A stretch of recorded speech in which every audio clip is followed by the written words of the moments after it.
Assalamualaikum warahmatullahi wabarakatuh. Aloha. Selamat pagi. Good morning. Hari yang bahagia bagi adik-adik ya, teman-teman yang sudah lulus SMA atau SMK atau aliyah yang akan melanjutkan ke kampus ya, yang akan melanjutkan ke jenjang pendidikan lebih tinggi. Jadi anak kuliahan, men. Yes. Oke. Jadi ini ada beberapa tips dari mantan mahasiswa. Jadi gini-gini saya pernah kuliah ya. Jadi adik-adik ada beberapa hal yang perlu adik-adik perhatikan ketika menjadi mahasiswa di sebuah kampus idaman kalian semua ya, dengan jurusan yang keren, cadas ya, cool. Jadi ada beberapa hal yang harus diperhatikan ketika adik-adik sudah akan menentukan mau kuliah di mana. Oke, kita mulai dari pertama. Semenjak lulus SMA atau masih SMA, sebagian besar dari adik-adik sudah memikirkan mau kuliah di mana, jurusan apa. Banyak hal yang mempengaruhi pengambilan keputusan adik-adik. Pertama, bisa jadi itu merupakan kampus yang keren, kampus yang sudah punya reputasi yang cukup baik. Kemudian bisa jadi di kampus tersebut jurusan yang adik ambil atau teman-teman ambil adalah jurusan yang menjadi unggulan, yang menjadi top di kampus tersebut. Bisa jadi karena saran dari teman, bisa jadi saran dari guru-guru, lingkungan, bisa jadi disuruh orang tua. Jadi banyak faktor yang menentukan, yang mempengaruhi pengambilan keputusan adik-adik ketika masuk ke sebuah kampus atau mengambil suatu jurusan tertentu ya. Setelah itu anggap sudah adik sudah mengambil keputusan, kemudian sudah mengikuti tes masuk perguruan tinggi yang entah apa namanya sekarang, banyak sekali namanya. Ada S6PTN, Sipenmaru, UTBK, selalu berubah-berubah, tapi intinya sama, yaitu tes untuk masuk ke perguruan tinggi atau kampus. Jadi setelah adik melewati tes tersebut dan dinyatakan resmi menjadi masuk gitu, lulus ya, dan melewati mospek dan lain sebagainya, dan resmi, singkat cerita resmi menjadi mahasiswa di sebuah kampus idaman teman-teman atau adik-adik, ada beberapa hal yang harus diperhatikan. Yang pertama, kehidupan di dunia kampus perguruan tinggi itu berbeda dengan kehidupan di dunia sekolah menengah atas. Jadi ada perbedaan-perbedaan. Jadi di dunia kampus itu salah satu perbedaannya adalah pertama, kita diajak ya, diseret ya, untuk bisa mendominasi dalam artian mandiri ya. Jadi kita diberikan permasalahan, banyak permasalahan yang akan kita ketemui, dan kita didominasi oleh kemampuan kita sendiri untuk bisa menyelesaikan masalah tersebut ya. Jadi kemandirian itu dominan di sana. Jarang ada yang mengingatkan kita, oh kamu harus kerjakan itu, oh kamu harus masuk pagi, oh kamu harus berpakaian seperti ini. Itu jarang.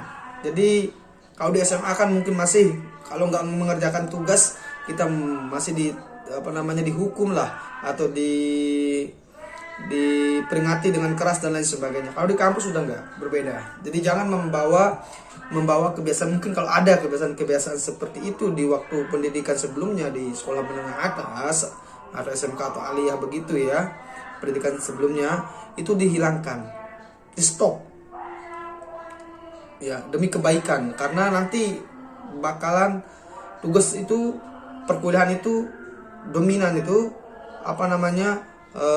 kayak nyerang gitu, banyak sekali gitu tugas tersebut yang harus kita kerjakan.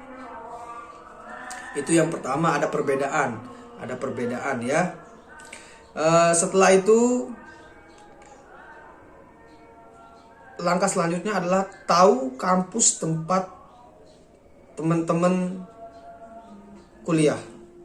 Pertama, jelas lokasinya di mana kampus tersebut, siapa rektornya, siapa dekannya, ya. Kemudian ada banyak istilah, ada fakultas, ada senat, ada SKS, ada BEM, kemudian ada PKM dan ada penelitian dan lain sebagainya. Itu minimal adik harus tahu atau teman-teman harus tahu, ya. Kemudian setelah itu setelah adik tahu itu perbanyak teman. Teman di sini bisa berarti teman sejawat artinya teman seangkatan. Ketika masuk kuliah itu kita memperbagus hubungan, artinya membuat komunikasi yang bagus, ya. Karena banyak teman banyak rezeki, kita saling bisa bertukar pendapat. Kalau bisa naik level menjadi sahabat, kita bisa bertukar curhat-curhatan gitu, ya. Perbanyak teman, ya. Kemudian selain memperbanyak teman dari teman sejawat, kita juga bisa memperbanyak teman dari lintas jurusan. Mungkin kita sekarang ada di jurusan A, kemudian kita memperbanyak teman, kita memiliki teman di jurusan B, C, dan D. Itu bagus untuk memperluas jaringan, ya. Setelah itu kita juga melakukan hubungan yang baik, ya. Saya sarankan melakukan hubungan yang baik dengan kakak tingkat, ya, atau senior, ya. Dengan senior kakak tingkat, kenapa? Karena mereka lebih dulu di sana, mereka lebih tahu, ya, mereka lebih berpengalaman dengan kondisi-kondisi yang ada di kampus tersebut, ya. Sehingga kita bisa suatu hari minta pertolongan atau bantuan bagaimana cara menghadapi permasalahan karena mereka sudah menghadapinya terlebih dahulu, sehingga memudahkan kita. Oke, selain itu perbaiki hubungan atau perbagus hubungan dengan ketua tingkat, ya, atau di SMA ketua kelas lah gitu, ya. Atau di SMA SMP disebut dengan ketua kelas atau ketua tingkat atau ketua kelas. Karena apa? Sumber informasi ada di mereka.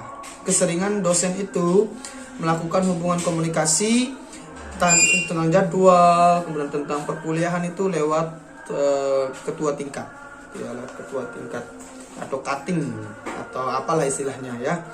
Kemudian selain itu kita memperbagus hubungan dengan dosen. Ada dosen wali atau dosen TA namanya. Kita memperbagus hubungan kita. Ya, kenapa? Karena pertama untuk mempermudah komunikasi kita dengan dosen. Karena dosen-dosen itu kan berbeda-beda karakternya, ya. Sehingga semakin kita mengenal dosen kita, semakin mudah kita untuk belajar, ya, untuk memahami, ya, untuk belajar, untuk memahami apa yang dia sampaikan. Seperti itu. Jadi di pendahuluan tips ini banyak berkaitan dengan komunikasi dan mengenal lingkungan sekitar. Sekarang sudah informasi dari kampus itu sudah cukup bagus, ya, yang keluar, ya, karena lewat sosial media rata-rata kampus itu sudah punya Instagram, punya website, ya. Jadi mereka aktif di sana berbagi informasi, pantau terus, ya. Dan minimal tahu nomor kontak yang bisa dihubungi di kampus, ya, di perkuliahan apabila terjadi sesuatu dengan kita. Kita bisa melakukan komunikasi dengan kampus kita. Itu ya bagian pertama, ya. Selanjutnya, ketika ini berkaitan dengan akademik, ya. Ketika sudah masuk ke dalam perkuliahan, ya, udah ada di dalam kelas begitu. Yang perlu diperhatikan di sini adalah pastikan, ya, benar-benar jangan lengah. Oke. Pas hari pertama kuliah, ya, hari sebelumnya itu atau beberapa hari atau lebih bagus lagi seminggu sebelumnya atau sebulan sebelumnya sudah siapkan, ya, materi yang akan dipelajari oleh dunia kampus hari itu, apa yang akan disampaikan oleh dosen pada hari itu. Karena persiapan yang bagus, kita sudah tahu akan membantu mempermudah kita menyerap informasi pada waktu perkuliahan, ya. Dan kuasai, perbaiki, perbagus nilai-nilai di semester awal. Karena di semester awal ini 1, 2, 3 itu rata-rata itu mata kuliah dasar, itu pengantar, pintu untuk memasuki kuliah lanjutan atau kuliah lanjutan. Pastikan itu dikuasai. Apabila dasar diperkuat, diketahui, maka kedepannya akan mudah. Ya. Kemudian setelah itu ketika hari H belajar, pastikan dicatat. Ada pencatatannya. Ini penting. Meskipun sekarang sudah ada laptop, ada banyak ada smartphone, tetapi pencatatan itu bagi saya pribadi itu lebih ngegigs, lebih nyerap ya, karena kita melakukan sendiri, ada rasanya di sana. Ya, pencatatan. Caranya bagaimana? Ini seperti saran dosen saya dulu, ketika perkuliahan itu kita siapkan selembar kertas kayak mushaf begitu. Ya, kita siapkan selembar paper, selembar kertas ya. Kita catat apa kata dosen, poin-poin pentingnya di sana, dan setelah perkuliahan pulang ke kosan atau pulang ke rumah itu langsung disalin hari itu ke buku khusus tentang mata kuliah tersebut. Anggap misalnya mata kuliah biologi, misalnya biologi molekuler atau fisiologi lah gitu ya. Kita catat hari itu misalnya tentang pengenalan terhadap fisiologi, misalnya what is physiology, apa sistem ini, bagaimana sistem ekskresi, regulasi, gastrovaskular dan lain sebagainya. Kita catat waktu itu pada hari H tersebut. Kemudian pas pulang kita salin ke buku khusus fisiologi. Jangan ditunda, jangan kasih gap sehari, hari selanjutnya dicatat. Nanti takutnya akan cepat buyar. Ya, gitu caranya. Tanpa sengaja kita langsung belajar kan. Ya. Oke, intinya setelah itu disiplin. Ya, fokus disiplin, dan ikuti kegiatan-kegiatan yang ada di kampus sesuai dengan minat teman-teman. Oke, hanya itu yang bisa saya sampaikan. Kurang dan lebihnya saya mohon maaf karena sudah zuhur. Yuk kita sholat. Oke. Wabillahi taufiq walhidayah. Wassalamualaikum warahmatullahi wabarakatuh.